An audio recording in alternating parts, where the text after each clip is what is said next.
केले केले खाए हैं? आपने कितने केले, आप कितने केले खाओगे और कितने खाते हो और खाए, इसमें फर्क है थोड़ा सा, तो आप लोग भी बता दीजिए। शाबाश, आते हैं आपको? कोशिश तो करो ना। शाबाश, आप कैमरामैन, आप कोशिश करो ना। अच्छा, ये जो कितने होते हैं ना, ये कितनी या कितना, इसके लिए दो चीजें हैं, हाउ मच और हाउ मेनी। जब हम गिन सकते हैं तो हम हाउ मेनी आएंगे, तो आई थिंक हम केले गिन सकते हैं, तो ये आएगा हाउ मेनी बनानास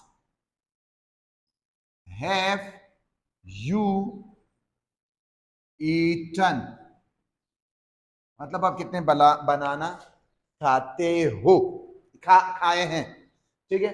कितने बनाने खाओगे, हाउ मेनी, वो तो इसी तरह आएगा। बनानास खाओगे, will you eat, question mark लगेगा।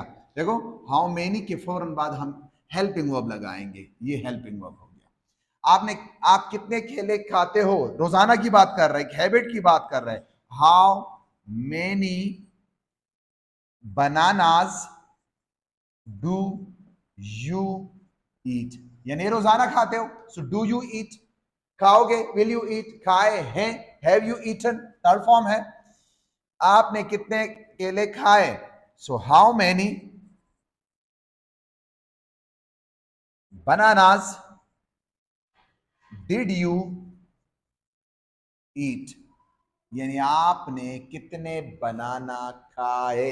ये खाए अले पे खत्म हुआ तो ये डिड आएगा, past indefinite, present perfect, future indefinite, present indefinite, past indefinite. अब आपके लिए है, और वो ये है कि आप कितने बनाना यानी केले खा सकते हो, इसकी इंग्लिश क्या होगी। इसी तरह सवालात करते रहिए और फॉलो करें for more. Thanks for watching.